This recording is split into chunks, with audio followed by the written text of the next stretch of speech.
ये यहाँ इस तरह का गांव यहाँ पे हम बिहार तक जानते तक जाना हमने बिहार। तो यहाँ पे बताया जा रहा है कि यार झंगोरा नहीं हो रहा। क्या झंगोरे में नहीं आए ना, हमें कहीं पे हमें झंगोरे की खेती नहीं दिखी। कोदा दिखा, झंगोरा नहीं दिखा। तोड़ दाल यहाँ बहुत ज़्यादा होती करे। अरे दाल अच्छी हुई है तो सही राजमा है। ये देखो तोड़ दाल बिहार है कच्चा कौन है। यहाँ बहुत ज़्यादा तोड़ दाल होती है। झंगोर थे जी ये कूद बड़ो बड़ो है। झंगोर कम मिले हैं।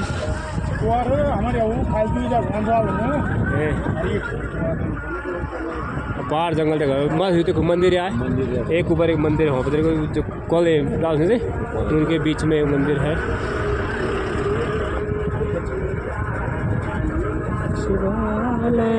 माँ बसाया जन शिव जी मन का। इस तरह से यहाँ का हर कंकर में हर शंकर है। कण कण में शंकर है। शंकर है या हर कंकर में भगवान शिव निवास करते हैं। तो यहाँ पर ओम श्री गणेशाय नमः। सच्चिदानंद रूपाय विश्वत्पत्त्यादि हेतवे तापत्रय विनाशाय श्री कृष्णाय नमः।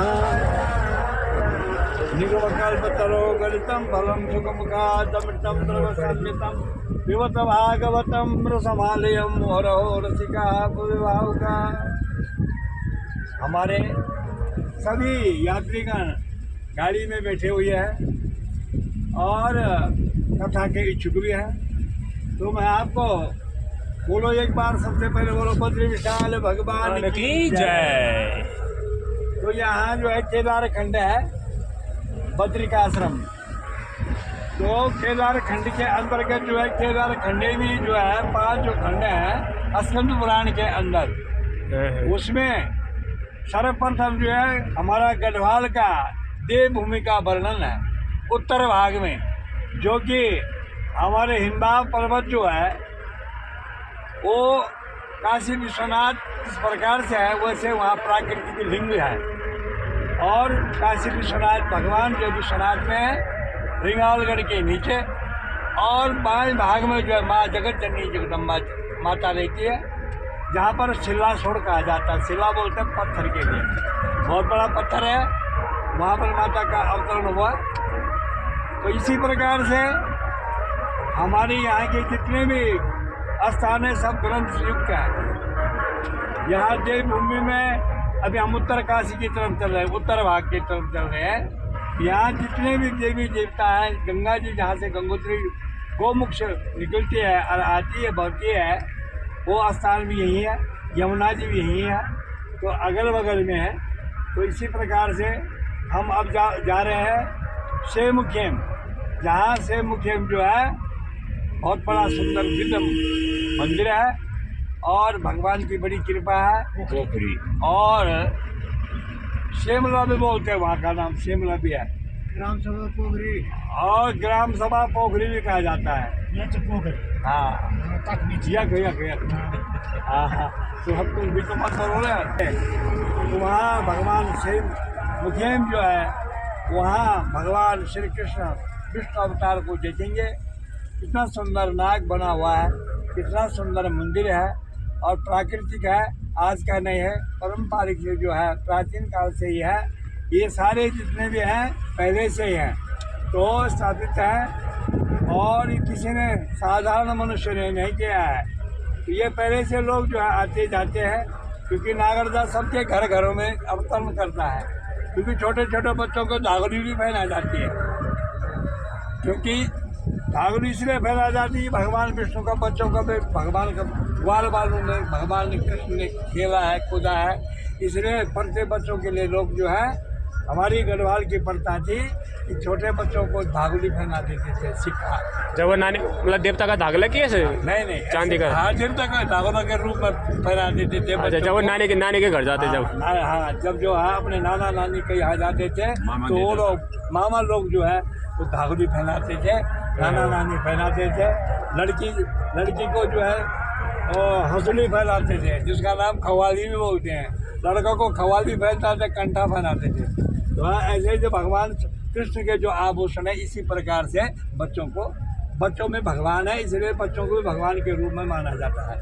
जी जी बिल्कुल। और हमारी परंपरा जो है, सबसे पहले जो है, जितने भी हैं सब प्रेम से आए हुए लोग हैं, प्रेम से ही आए हैं सारे यहाँ। कोई यहाँ राजस्थान से आए, कोई यहाँ अपना क्या बोलते हैं पंजाब से आए, कुछ लोग जो है गुजरात से आए, कुछ महाराष्ट्र से आए।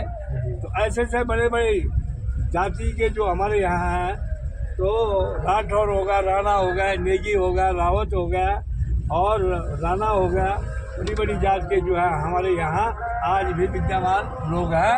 थोकादार बोला जाता है इनके लिए। तो थोकादारी वंश ये था कि सीमा की रक्षा करते थे और गौ ब्राह्मणों की बहुत बड़ी सेवा करते हैं। आज भी भगवान की कृपा से हमारे यहाँ पर जो है गौ ब्राह्मणों की बड़ी सेवा होती है। बस इसी में हमारा उत्तराखंड बचा हुआ है। जिस दिन ये कमी आ जाए तो भाई मिलता भी है किसी को मिले। तो इसी क्रम में बता रहा हूँ आप लोगों को कि हमारा स्कंद पुराण में जो है सारा वर्णन है। उत्तराखंड भाग में देख सकते हैं आप लोग, पुस्तक मंगा सकते हैं, पढ़ सकते हैं, उसमें सारा वर्णन आएगा। यमुना जी कैसा है और गंगोत्री जी किस प्रकार से, और बद्रधाम से जो माँ सरस्वती के तट पर जो व्यास जी ने वो वहाँ पर गुफा, व्यास गुफा भी कहा जाता है, वहाँ पर जो है लिखा था, व्यास जी ने बोला है। और गणेश जी ने लिखा है। तो शर्त एक ही थी कि भाई जब तुम्हारा बोलना बंद होगा तो मेरी कलम भी बंद हो जाएगी। तो जो पुराण है श्रीमद् भागवत महापुराण की रचना वहीं पर की थी व्यास जी ने। तब उनको संतोष हो गया कि इसमें जो सारा रस ही रस भरा, निगम कल्प तरो गलितम फलम सुख मुखादमृतम धर्मसंहितम पिबत भागवतम रसमालयम मोहर हो रसिका भूवा। हे भूभाव का लोगो, क्या है निगम कल्प बोलते हैं। जैसे एक वृक्ष लगा हुआ है ऊपर, उसमें एक फल लगा हुआ है, जैसे तोते के छोने से कोई फल जो है मीठा हो जाता है, इसी प्रकार से सुखदेव जी का मुख से श्रीमद् भागवत महापुराण जो है बड़ा सुंदर तो जो रसीला कर लिया है। तो जब रसीला हुआ तो सुखदेव महामुनि जी ने राजा परीक्षित को जो है कथा सुनाई श्रीमद् भागवत महापुराण की। अंत तो करता 7 दिन में उनकी मृत्यु होनी थी। उनके उद्धार के लिए श्रीमद् भागवत महापुराण आज भी हमारे लोगों में विशेष प्रकरण है। देश में, भारतवर्ष में श्रीमद् भागवत को जो है जो पढ़ता है, सुख सागर को पढ़ता है, वो मतलब अंत तो करता उसकी कोई मृत्यु नहीं होती है, बल्कि वो जो है परम पद में हो जाता है। तो इसी क्रम में आप लोग कथाएं को मैं सुनाते रहूँगा बीच बीच में। एक धन्यवाद, बहुत बहुत धन्यवाद अपनी जानकारी देने के लिए। लोक सिंह जी ने तो यहाँ पर पूछा है, तो हमारे प्रिंसिपल साहब हैं ये इंग्लिश मीडियम के, तो बहुत बड़ी खुशी हुई मुझे कि ऐसे बच्चे होने चाहिए हमारे मुल्क में और सब प्रकार सभी देश में। बस मैं कहता हूँ कि सबको लेना चाहिए कुछ, क्योंकि बहुत मिलते आदमी हैं और समाज को जो अपनी सेवा देते हैं। तो मैं ऐसे लोगों को बहुत बहुत धन्यवाद करता हूँ, सभी को जो अपनी सेवा दे रहे तन मन धन के द्वारा। तो बोलो नौजवान राम की जय, जगत जननी जगदम्बा मैया की जय, सम्मानित हमारे अध्यक्ष मंत्री इत्यादि कोषाध्यक्षों की जय, हमारे ड्राइवर साहबों की जय। बहुत बहुत धन्यवाद गुरु जी का जानकारी देने के लिए। और अभी हाँ गांव का नाम पोखरी बताया जा रहा है, तो हम पोखरी पहुँच गए हैं और ये भगवान नागदा देवता की डोल यात्रा पहुँच गया। लगभग मेरे ख्याल से अभी हम शायद 30-35 किलोमीटर के अभी और यात्रा शेष है।